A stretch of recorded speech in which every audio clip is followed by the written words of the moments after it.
Enfermedad de Parkinson. Orden del día, definir qué es enfermedad de Parkinson, cuál es su historia, epidemiología, fisiopatología, cuadro clínico, paraclínicos, diagnóstico, diagnósticos diferenciales y tratamiento. La enfermedad de Parkinson se define por ser un trastorno neurodegenerativo complejo considerado en mucha literatura como un trastorno, un desequilibrio dopaminérgico con una presentación heterogénea. Hablando un poquito de historia, se considera que la primera literatura se realizó a partir de 1817 gracias a James Parkinson.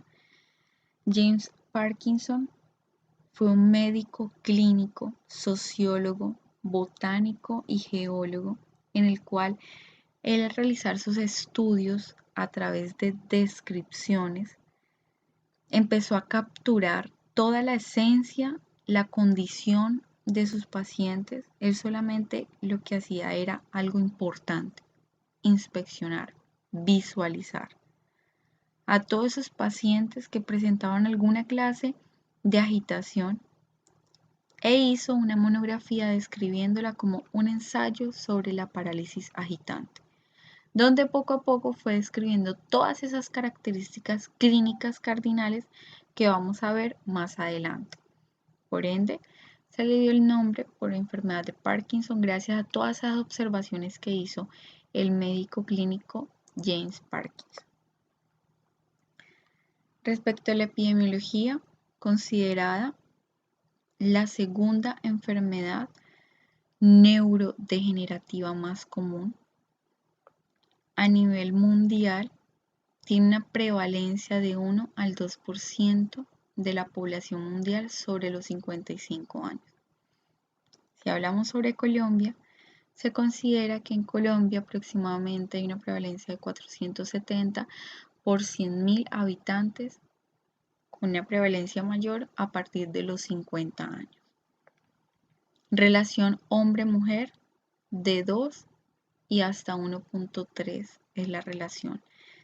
La literatura describe que puede existir un efecto protector en las mujeres a través de los estrógenos. Por ende, dice que tiene un poco más de relación la enfermedad de Parkinson en los hombres.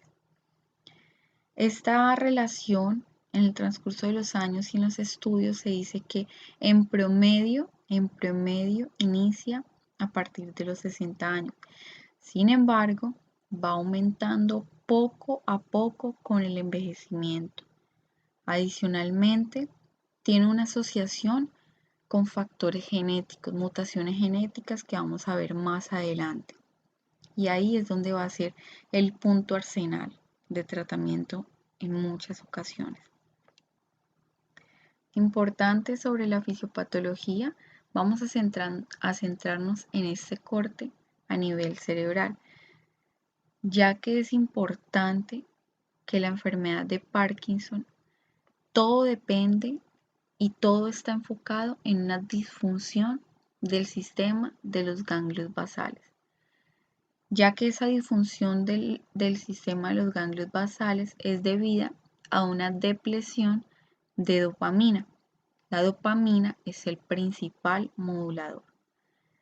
Aquí vamos a ver importante que los ganglios basales, en este lado, si hacemos un corte, son núcleos subcorticales que incluye. Entonces, aquí vamos a ver que incluye el núcleo estriado. En este caso, si nos vamos a este corte cerebral, el núcleo estriado lo compone el caudado y el putamen.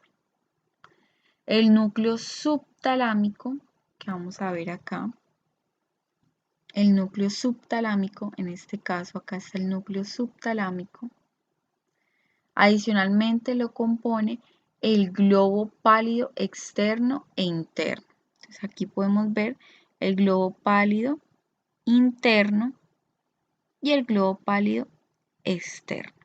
Y aquí nuevamente vamos a estas señales, a estas vías de neurotransmisión, el globo pálido interno y externo. Aquí vemos el externo y aquí vemos el interno. Todas estas son conexiones, como podemos ver. Son conexiones con el sistema, con la sustancia negra pars reticulada. Aquí tenemos la sustancia negra, que se divide sustancia negra pars reticulada y a su vez el núcleo ventrolateral del tálamo. Aquí vamos a ver todas estas conexiones importantes para poder hablar de la fisiopatología de la enfermedad de Parkinson, ya que todos estos núcleos basales van interconectados anatómicamente y funcionalmente mediante proyecciones, y todas esas proyecciones, la mayoría, van a ir al tálamo. Entonces acá vamos a ver que todas esas proyecciones van a ir al tálamo y al tronco cerebral. Ahí van a constituir toda esa conexión intrínseca, y si se llega en un caso, según la fisiopatología, a evidenciar una alteración o depresión dopaminérgica, va a producir un resultado en el paciente con una actividad, básicamente una actividad que la literatura la describe facilitadora de movimientos, una actividad de selección de programa donde va a haber una hiperactividad gracias o porque ocurre una inhibición de todas estas rutas. Entonces, si hacemos un corte acá nuevamente cerebral, vemos que todas esas señales van a ir interconectadas, pero al haber una depresión dopaminérgica, al haber una pérdida del estímulo, se va a producir degeneración en este lado de las neuronas dopaminérgicas, nuevamente de la sustancia negra pars compacta del mesencéfalo. Y eso lo que va a producir a nivel neuronal, va a producir un daño en la conductividad, va a producir una alteración en la depresión dopaminérgica, una hiperactividad de las descargas, y a su vez las neuronas dopaminérgicas van a hacer un cambio de sodio por calcio a través de esos canales de calcio, lo que van a ser más vulnerables para la toxicidad. Una neurotoxicidad se va a producir por calcio, y si hacemos ya, pues más adelante vamos a ver unos cortes de biopsia, cómo van a ver una presencia de inclusiones intracelulares conocidas como cuerpos de Lego. Toda esa alteración neurológica, toda esa degeneración de las neuronas dopaminérgicas, todo ese cambio de sodio por calcio va a producir estrés oxidativo, inflamación, una toxicidad o neurotoxicidad, una disfunción mitocondrial, y ya en casos graves el paciente va a tener muerte cerebral con una alteración en todas esas conducciones neurológicas en los ganglios basales, alteraciones en las interconexiones y a su vez una descarga patológica del sistema nervioso. Nuevamente, aquí vemos cómo es una red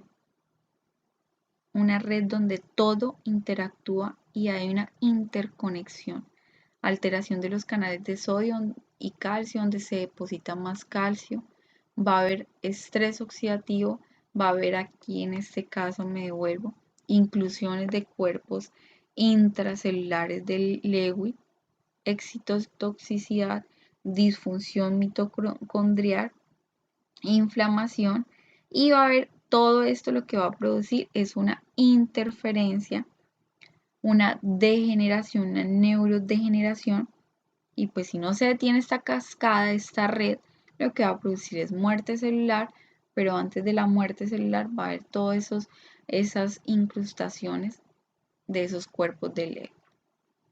Aquí estamos claros la fisiopatología cómo se produce una alteración, me devuelvo aquí un momento, una alteración de toda esta red que debe ir interconectada por una disfunción del sistema de los ganglios basales por una depresión dopaminérgica, daño en las neuronas, inclusiones intracelulares de cuerpos de Lewis y más inflamación, más estrés oxidativo, más disfunción celular, muerte celular y como consecuencia pues el paciente va a tener una respuesta exagerada. Aquí vamos a ver cómo pues el corte normal, cómo van todas esas conexiones, esa red, donde pues si se produce una alteración, una depresión dopaminérgica, todas esas relaciones interconectadas se van a alterar y a su vez aquí podemos ver cómo esas inclusiones intracelulares de los cuerpos del Lewis. Este diagnóstico se hace por biopsia. Entonces más adelante vamos a ver cómo es el diagnóstico, muchas veces definitivo, pero pues es tardío. Entonces por ende vamos a tener otro arsenal para poder mirar. Cómo mire acá cómo la sustancia negra pars compacta se va alterada. Mira acá cómo está normal y aquí cómo está completamente alterada. Etiología. A la fecha, la etiología es desconocida. Tenemos muchas hipótesis de la etiología. Se han considerado que ocurre esporádicamente relacionada con el envejecimiento. A su vez, hay una fuerza grande, un peso grande sobre mutaciones genéticas. Se dice que alteraciones en los genomas, en los GWAS26, hay variantes, alteraciones también en el complejo de histocompatibilidad, en el HLA, en el cromosoma 6, factores ambientales, exposiciones a pesticidas. Se considera que de pronto hay alguna alteración o alguna relación entre la agricultura, factores como factores ambientales. Y según los estudios, hay unos factores protectores que se considera que de pronto la cafeína o ingesta de AINES o algunos medicamentos bloqueantes de los canales de calcio pueden ser factores protectores para obviamente no desarrollar enfermedad de Parkinson, pero eso a la fecha no tiene validez como tal, se ha considerado hipótesis. Aquí tenemos todas esas mutaciones genéticas que se han estudiado, la clasificación donde están las teorías, las múltiples teorías. Aquí se dice que hay mutaciones de los genes, de los PARs, del sistema nervioso. Aquí pues obviamente esto ya vamos a ver en el diagnóstico más adelante cuando el paciente tiene antecedentes familiares de enfermedad de Parkinson. De pronto uno puede buscar en las bases genéticas, si puede ser, si hay de familias, de familiares que tienen o desarrollan a temprana edad enfermedad de Parkinson, entonces se hacen estudios. Aquí vemos cómo pues está interconectada la página para poder hacer revisiones de esas bases genéticas en los pacientes, porque todas estas son las alteraciones que se han estudiado y se han descrito en la literatura.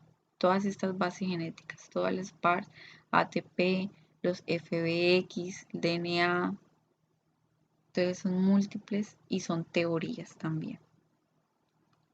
Respecto al cuadro clínico, entonces la literatura describe o divide el cuadro clínico de la enfermedad de Parkinson como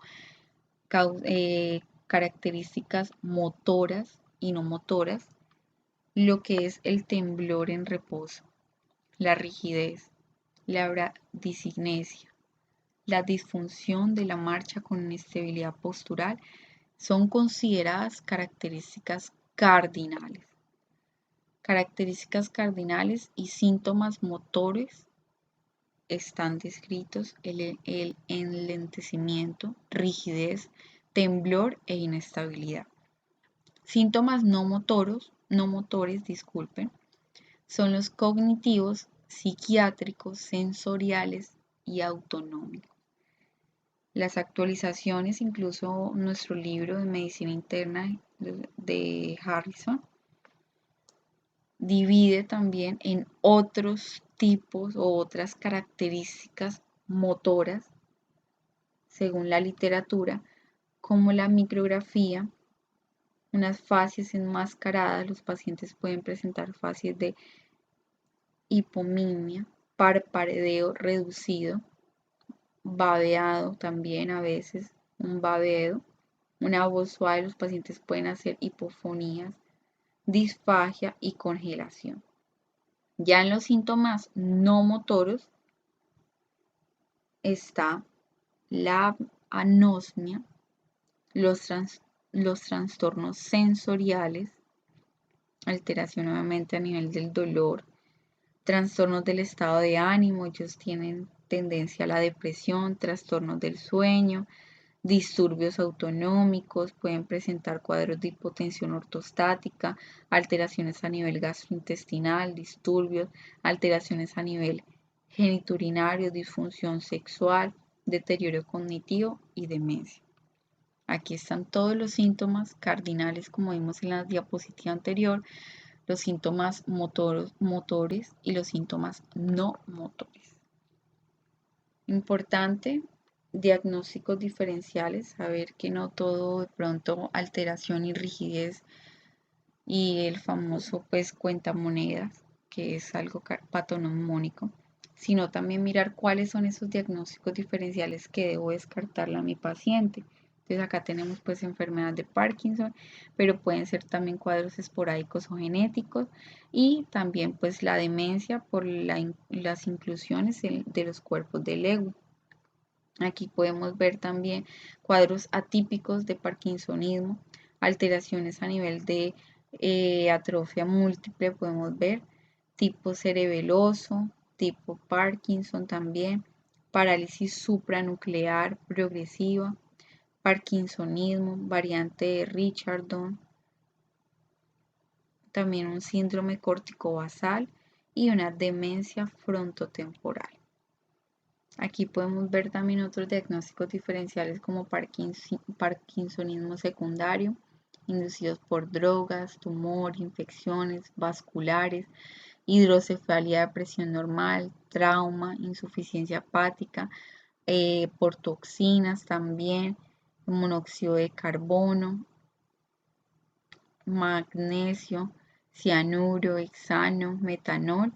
Y ya la parte de los trastornos neurodegenerativos y otros trastornos son formas de parkinsonismo, enfermedad de Wilson, enfermedad también está en este caso, enfermedad de Huntington o la corea también está descrita.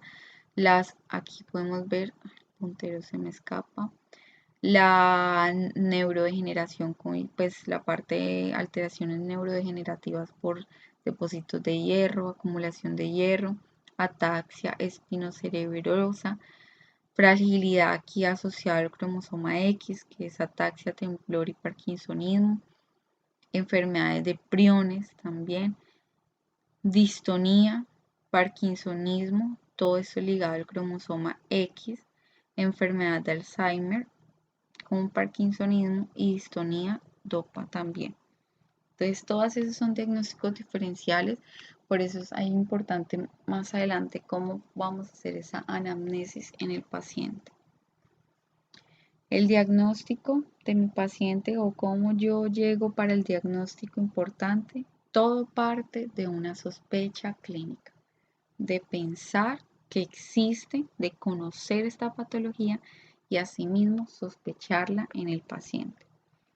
La literatura describe diagnósticos definitivos, que los diagnósticos definitivos son dos grandes: la pérdida neuronal a nivel del sistema nervioso central y la presencia de cuerpos y neuritas del ego. Pero este diagnóstico definitivo ya es por biopsia, o sea, ya cuando el paciente ha fallecido. Por ende, se ha intentado crear otros diagnósticos para poder enfocar un poquito más a mi paciente. Entonces, el Instituto de Salud Británico intenta también poder ayudarse con otras teorías otras formas. El colegio también, el Colegio Royal de Psiquiatría también ha intentado incluirse ahí para poder encasillar al paciente y poder llegar a un diagnóstico certero para así mismo brindarle una terapia adecuada. Entonces, los criterios clínicos del Banco de Cerebros del Reino Unido han descrito que la presencia de un parkinsonismo definido por bradicinesia o lentitud de movimientos o al menos otro signo motor.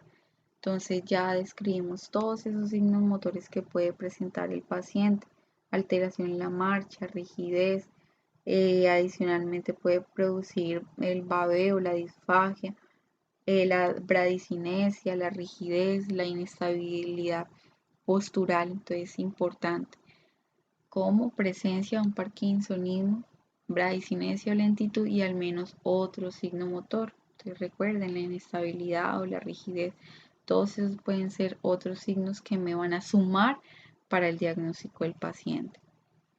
Adicionalmente, pues que esto no sea explicado por otras causas, es decir, la bradicinesia, la lentitud no tenga otras causas subyacentes, y que existan datos de enfermedades de Parkinson que me confirmen el diagnóstico o de pronto antecedentes familiares, indagar esa parte familiar, ese árbol genealógico en el paciente. Los criterios entonces que tenemos acá del Instituto de Salud Británico, entonces importante, y pues del Banco de Cerebros, el diagnóstico del síndrome. Ellos dicen, vamos por pasos. Primer paso, diagnóstico del síndrome parkinsoniano. Entonces, ¿cómo puede ser ese diagnóstico? La clínica, la sospecha clínica. Paciente que tenga bradicinesia, es decir, lentitud en el movimiento voluntario con reducción progresiva de la velocidad y la amplitud del mismo tras una acción repetida. Además, uno de los siguientes signos: rigidez muscular, temblor de reposo a 4 a 6 también, inestabilidad postural no debida a afección visual, vestibular, cerebelosa o propioceptiva primaria. Ese es el primer paso: diagnóstico, sospechar. Siguiente paso: todos esos criterios de exclusión de enfermedad de Parkinson. O sea, es decir, descartar que estos síntomas o este síndrome no sea por otra causa. Entonces vamos a mirar si el paciente tiene un antecedente de ictus, antecedente de traumatismos craneoencefálicos, encefalitis, crisis, oculogiros, tratamiento con neurolépticos al inicio de la sintomatología, que exista de más de un familiar efecto, la enfermedad que pues de pronto remita de forma sostenida, afectación extrínseca lateral después de 3 años, signos cerebelosos, signo de Babinski, criterios de exclusión de enfermedad de Parkinson. Y el tercer paso son datos de apoyos positivos durante el seguimiento de la enfermedad. Entonces acá se requieren 3 o más para el diagnóstico de enfermedad de Parkinson. Inicio, entonces uno va a interrogar al paciente o al familiar. Inicio, unilateralidad, presencia de temblor de reposo, el curso que sea progresivo, asimetría mantenida con predominio de la afectación de un lado del cuerpo, respuesta excelente a levodopa, presencia de discinesias marcadas inducidas por levodopa, respuesta a levodopa tras 5 a más años, duración de la enfermedad 10 o más años. Con estos datos, con estos pasos, puedo con certeza, con la clínica y la sospecha, tener una impresión diagnóstica de mi paciente de enfermedad de Parkinson y asimismo brindarle una terapia farmacológica que vamos a ver más adelante. Si bien el Instituto de Salud Británico desaconseja, ellos no sugieren hacer pruebas complementarias, sin embargo, el Colegio Royal de Psiquiatría, de pronto hay algunos índices donde ellos dicen puede hacerse imágenes diagnósticas en el paciente si uno sospecha parkinsonismo vascular puede hacerle imágenes diagnósticas o está en la obligación para poder descartar, para poder buscar masas o buscar alteraciones. Entonces ahí estoy en la obligación de hacerle alguna imagen diagnóstica a mi paciente con el fin de descartar alguna alteración. Entonces ahí es importante que tengo que descartar alteraciones, entonces le puedo hacer alguna imagen diagnóstica a mi paciente. Está indicado el PET. Ahí hay unos estudios de neuroimagen, pero ya funcional, como el SPECT de transportes de dopamina. En este caso es el PET de fluorodopa, que muestra un patrón de desnervación estrial. En este caso, vemos aquí cómo hay una alteración también de las señales. Completamente en los cortes del paciente. Entonces ahí vemos cómo hay una completa desnervación estrial.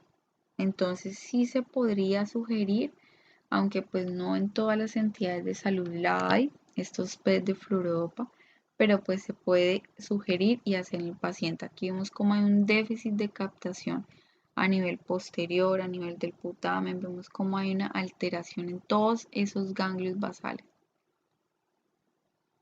¿Listo? Ya ahí pues hablando de la impresión diagnóstica, de la clínica, del cuadro clínico en el paciente, ya una vez teniendo como esa sospecha diagnóstica, asimismo esa clínica, descartando causas externas, y si me quedo con la impresión diagnóstica que estoy enfrentado y que estoy ante un paciente con una impresión de enfermedad de Parkinson, tengo que brindarle una terapia farmacológica. Entonces, ¿cuál es el primer pilar de esa terapia de enfermedad del Parkinson descrita en la literatura? La levodopa. Precursor de la dopamina, se administra en combinación ideal. La literatura dice, no formule solo la de levodopa, intente hacer una combinación con un inhibidor periférico de la descarboxilasa. En ese caso, la más conocida es la levodopa carbidopa, que es la mezcla que se hace. La más conocida acá en Colombia es lo que tenemos también. ¿Cuál es la finalidad de la levodopa? Y si se mezcla con un inhibidor periférico de la descarboxilasa como la carbidopa, sería un plus maravilloso. La finalidad es ayudar a todas esas características motoras, toda esa rigidez, toda esa bradicinesia en el paciente, toda esa alteración postural. Eso es lo que le va a ayudar al paciente para poder prolongar su independencia.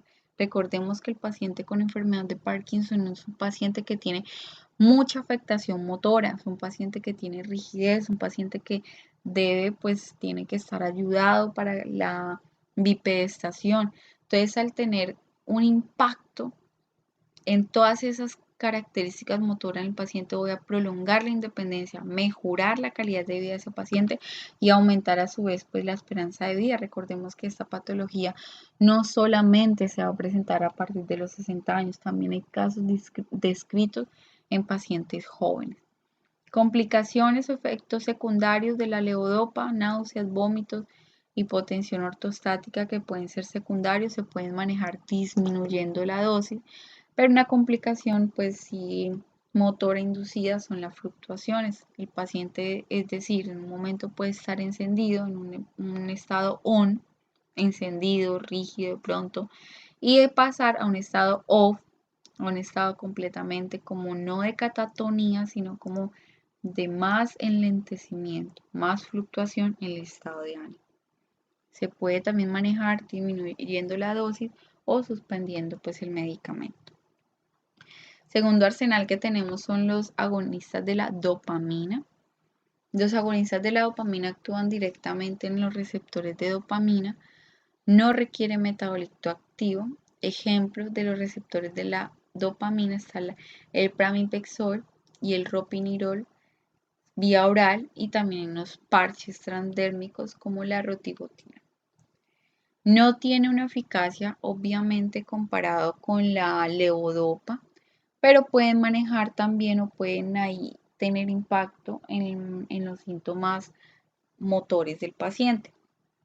Tenemos inhibidores de la monoaminooxidasa tipo B. Ejemplos de ellos tenemos la seleglina y la rasaglina, que son selectivos y me van a ayudar a bloquear a nivel central el metabolismo de la dopamina y aumentar las concentraciones sinápticas.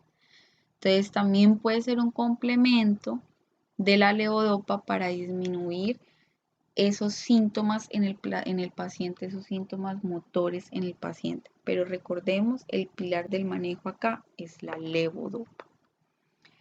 Combinaciones según la literatura, entonces levodopa puede ir combinado con carbidopa, dosis típica 200.000 día. Otra combinación de la levodopa puede ser la benseracide. Combinación de levodopa también puede ser con los inhibidores de la MAO. Aquí también podemos ver otros agonistas dopaminérgicos. Ya habíamos nombrado el ropinirole. También podemos tener el pramipexole. Dosis dependiendo de día. Se puede iniciar dosis baja de 0.25 miligramos hasta 1 miligramo. Tenemos acá el pramipexole compuesto. Ya los inhibidores de la COM, que es los inhibidores de la carboxilasa, aquí, descarboxilasa. Entonces tenemos el toicapón, entacapone y opicapone. Los inhibidores de la MAO, los que había nombrado en la diapositiva anterior, la rasagiline, selegiline y safinamide. Entonces es importante, acá estos son inhibidores de la monoamidasa oxidasa tipo B. Y aquí tenemos los inhibidores, acá tenemos catecol metiltransferasa, inhibidores de la catecol metiltransferasa. Respecto aquí en estas filminas, en estas diapositivas, estamos viendo es el tratamiento farmacológico. Pero también la literatura describe otras terapias, en este caso, que son terapias más avanzadas para los pacientes que tengan de pronto una alteración en el estado de ánimo marcadas, muchas características motoras. Entonces tenemos estas estimulaciones profundas cerebrales. Entonces, ¿cuáles son las indicaciones? Paciente con enfermedad de Parkinson con buena respuesta a levodopa que presenta síntomas motores o complicaciones derivadas del tratamiento dopaminérgico que no son controlables con fármacos. Entonces, importante ver las contraindicaciones. La edad, dependiendo de qué tan funcional es el paciente. Si el paciente tiene un Bartel, una funcionalidad nula o un deterioro cognitivo marcado o alteraciones psiquiátricas activas, idealmente no poner la estimulación cerebral profunda. La bomba de apomorfina. ¿En quién o qué candidato es ideal? Paciente con enfermedad de Parkinson que presente fluctuaciones motoras y no motoras no controlables con tratamiento médico. Puede ser también utilizada en espera de la cirugía. Precauciones de la bomba de apomorfina, que de pronto pacientes presentan o pueden presentar alucinaciones o puede pacientes con deterioro neurocognitivo o mejor no la pongan. Pacientes sin soporte social, idealmente no poner la bomba de apomorfina. Pacientes con poco tejido subcutáneo, dado pues el riesgo de intolerancia a las funciones y no recomendado para tratar temblores farmacoresistentes. Y ya tenemos la bomba de levodopa carbidopa enteral, que es en pacientes con enfermedad de Parkinson que presenta fluctuaciones motoras y no motoras y discinesias de elección ante pacientes con deterioro cognitivo leve a moderado. Esta es la indicación de la bomba de levodopa carbidopa enteral. Ojo, precauciones. Si el paciente no tiene un apoyo familiar, idealmente no ponerla y no es recomendado nuevamente para el temblor farmacoresistente. Entonces es importante En el paciente, tener una impresión diagnóstica, mirar qué terapias le puedo brindar a mi paciente dependiendo del desarrollo de esas características motoras y no motoras que tenga el paciente, poderle brindar la terapia farmacológica en el paciente. El pilar y el principal es la levodopa, pero recordemos que podemos hacer combinaciones también. Y ya todo ese manejo no farmacológico en el paciente con sus respectivas indicaciones, por ende hay que individualizar a nuestro paciente. Importante la edad, recordemos que es una patología que hay una alteración en todas esas conexiones a nivel de los ganglios basales, es considerada como esa alteración de la dopamina, entonces tenemos que mirar cómo vamos a impactar en nuestro paciente, cómo vamos a mejorarle la calidad de vida a nuestro paciente, porque además tiene un impacto a nivel social. Es un paciente que se va a volver dependiente de todas las actividades si no le hacemos o no ponemos tempranamente el tratamiento del paciente. Muchísimas gracias a todos.